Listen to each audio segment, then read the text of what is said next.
I cracked the code on how to build executive presence. After having worked with thousands of professionals all across the globe in over 30 industries worldwide, most of the executive questions that I get is, how do I build executive presence? And the impetus behind that question is because a lot of times the performance review comes up and my clients tell me, but the feedback I got was, I need to be more present. I need to have more gravitas. I need to develop my executive communications. And it all centers around this concept of executive presence. And as a result of that, I really have honed through research and proven principles on the steps to build executive presence. So first I want to start with offering you a very clear and concise definition of executive presence. Because wouldn't you agree that sometimes it's very evasive, sometimes it's very vague. What does that mean, executive presence? So I want to offer you a very clear definition. The best one I can come up with is this. Executive presence is the ability through magnetic leadership to attract opportunities, to align teams, and to amplify your influence through the conscious cultivation of influential communication skills and behaviors. That is the best definition of executive presence that I could offer to you to help you to really understand the foundation of what we're building. So in this video, from that definition, I'm going to share with you a framework on how to build your executive presence. And to make it easier for you, the framework is going to follow the acronym of IMAGE, I-M-A-G-E, and every step of that framework is going to start with one of those letters that spell the word image. The first letter of IMAGE is I, and I stands for to imagine your executive identity, to be able to design it. So think about it. Who do you want to become? Every executive is different. Sure, the responsibilities may overlap from executive to executive, but nobody is going to be you. Nobody has the same combination of education, background, knowledge, insight, expertise, and experience that you do. So who do you want to be? Now, I get it. As an executive, when it is talked about in the workplace, when your higher-ups give you feedback that you need to have more executive presence, they're really focused on the doing, all the things you got to do, all the things you got to be able to demonstrate through your actions, through your operations. It's all about doing. But in order for you to be able to do those things sustainably, there's somebody you need to become in order to do those things sustainably and consistently. And I submit to you that your becoming, your identity, is not something that is going to be dictated to you by your bosses, by your managers, or even by the institutions or by the organizations. The identity comes from you, comes from within you, that personal clarity. Who is your identity? What is your executive identity? And from that place, that is the most important foundation to be able to develop your executive presence. Because if you think about the word presence, it's really the essence of you, your presence. People can sense it. They can feel it. They know that it's there, it's your presence, not someone else's presence. In order for you to have that effect, that definitive effect, that is kind of concrete as much as it is abstract, it'll be really important for you to have that clarity on your own identity. So that's why the first principle of developing executive presence starts with the letter I in IMAGE. It is to really identify that executive identity. The second principle in building executive presence starts with the letter M, IMAGE, I-M.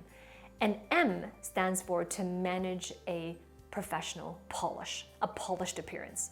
So what do I mean by a polished appearance? Now, the first time someone says the word appearance to you, the first thing that might pop up is how someone looks, purely from an external standpoint. Now, I get it, that's involved in it. Being polished is how you dress and the appropriateness of your attire and the way that you look in terms of from your chest upwards as well, and the way that you look in your face, in your head. It also includes posture. Now, these are the more superficial things, and they are included in professional polish, but it's not everything. And there's more and more studies to suggest that that superficial part of appearance is less and less important. There's another part of professional polish and professional appearance that's more and more important. And that polish, appearances, has more to do with how you show up. How do you show up? What's the energy you exude? How do you portray yourself when people come to you? What do they sense from you? Do they pick up someone who's authoritative? Do they pick up someone who has the confidence and the knowledge of their own self-worth? Do they pick up someone who has clarity of where they're going and the direction of their professional future? Do they pick up someone who's educated, someone who is erudite, someone who is knowledgeable in that area? Do they pick up somebody who has that grounding, who's very grounded and here to create a win for everybody? So that's all part of your appearance. It's not the superficial part of your appearance, but make no mistake about it, it is part of your appearances. Appearances, the essence of appearances is just something people notice. And sure, it can be argued that maybe the first thing people notice is outer, superficial appearances. Sure, that may be, you can argue that's the first thing people notice. But make no mistake about it, if it's a very close second, and for some people who are less superficial in their thinking, the first thing they notice is not the superficial appearances, it's the other part of appearance that I just talked about. So this is part about maintaining and managing that professional polish. It is in the external and internal part of your appearances, and it affects how you show up in your executive presence. The third principle in building executive presence is A, image, I-M-A, and A stands for act with poise. Now, what is poise? Poise is the sister to presence. When we say present, we really mean present and poised. Now, poise has a superficial component, just like appearances does. Poise could mean how someone sits, how someone stands, the way they hold their shoulders and their hands relative to the way that they plant their feet on the ground, how they twist their shoulders, how they sit square with you. That all makes up poise. Sure, it does. But once again, just as in appearances, with poise, there's a deeper meaning to it, a meaning that has more weight than just the superficial part of poise. You see, when you are present and poised, it has more to do with your internal milieu. For example, if I am exuding presence and poise, I don't have emotional volatility. I am clear on my values, I'm clear in my purpose, and I'm driven by my mission, my professional mission. But if instead I was really concerned about what people think, if I was worried about getting criticism, if I was so scared of being put out there in the limelight because I didn't want to receive criticism and I didn't want any negativity, if I was afraid of those things and it caused a lot of anxiety and maybe some self-doubt, then that emotional volatility inside of me alone is invisible. No one can see it. No one will understand or know the extent of what's going on inside of me. But the mere presence of such emotions makes it very difficult, you can understand, for me to be poised. As long as you're overly concerned about what people think, as long as you are afraid to receive criticism, as long as you're afraid of negativity coming your direction, etc., etc., etc., the list goes on, the ability to achieve poise is more and more difficult. And it's more and more difficult to act with poise. So this is why executive presence involves acting with poise. This point is important, a part of it as well, because executive presence involves influential communications and behaviors, as per my definition I shared with you earlier. Influential communications and behaviors. The behavior part is right here, acting with poise. If you have received that feedback, one of your higher-ups telling you that you need to work on your communications, or someone tells you you need to be more assertive, or let's say you got a feedback about you need to have more executive presence. All of this centers around executive presence. If you receive that feedback and you want to know, how do I proceed from there? How do I exude more executive presence? If you understand, if you've been shared and you have an instinct that you know that executive presence is blocking you and preventing you from getting you to your next level, then I invite you to work with me. Click on the link below this video, the very first link, and it'll take you to an application. And it's just a few minutes, a few questions for my team to understand you. The next step is for you to book a call with one of my trusted career advisors. And on this call, they're going to help to understand your situation, your unique circumstances around your career growth, and also the goals that you have or where you want to be. And if we're the right match, and you're serious about investing in yourself and in your growth, then we're going to have an opportunity to interact with each other. You and me are going to have an opportunity to work together. And when we work together, I'm going to offer you the training, the exact training on how to build executive presence, how to have more influence, how to have influential communications and the right behaviors to exude that executive presence. But it's not easy. It's going to require your commitment. But I'm going to be here as your coach and your mentor to hold your feet to the fire and to hold you accountable and to give you real feedback as well.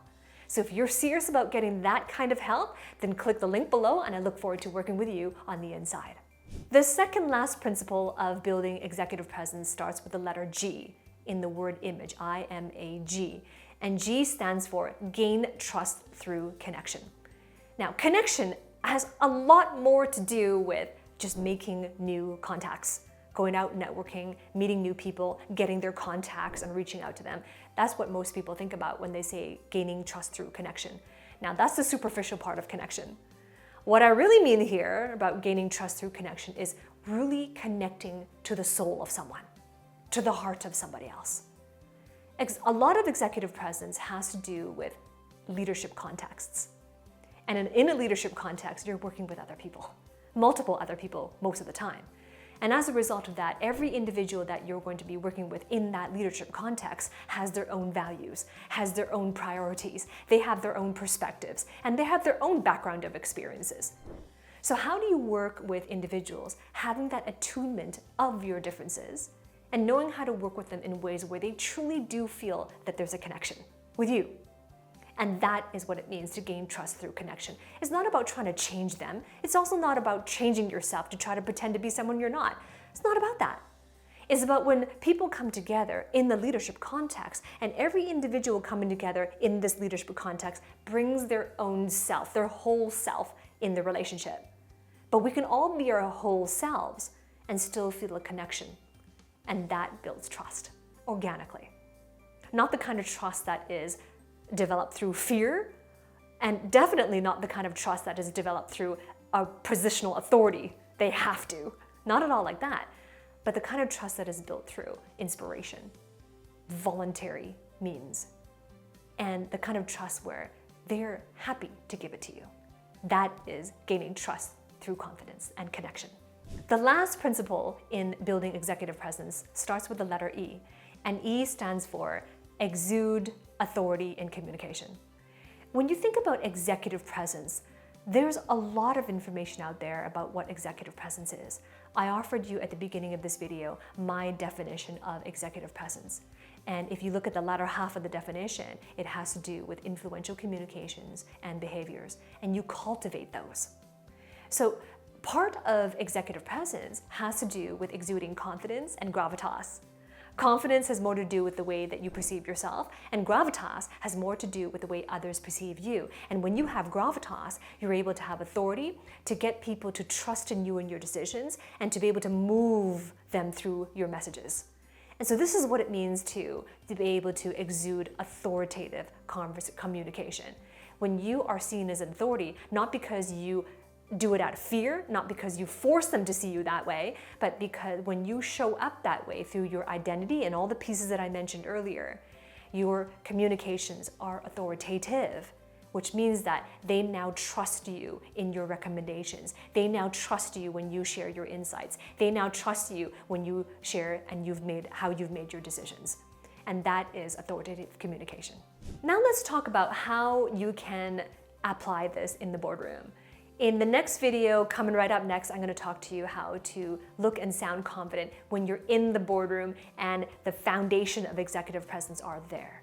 So go to that video that's coming up right up next. I'll see you there.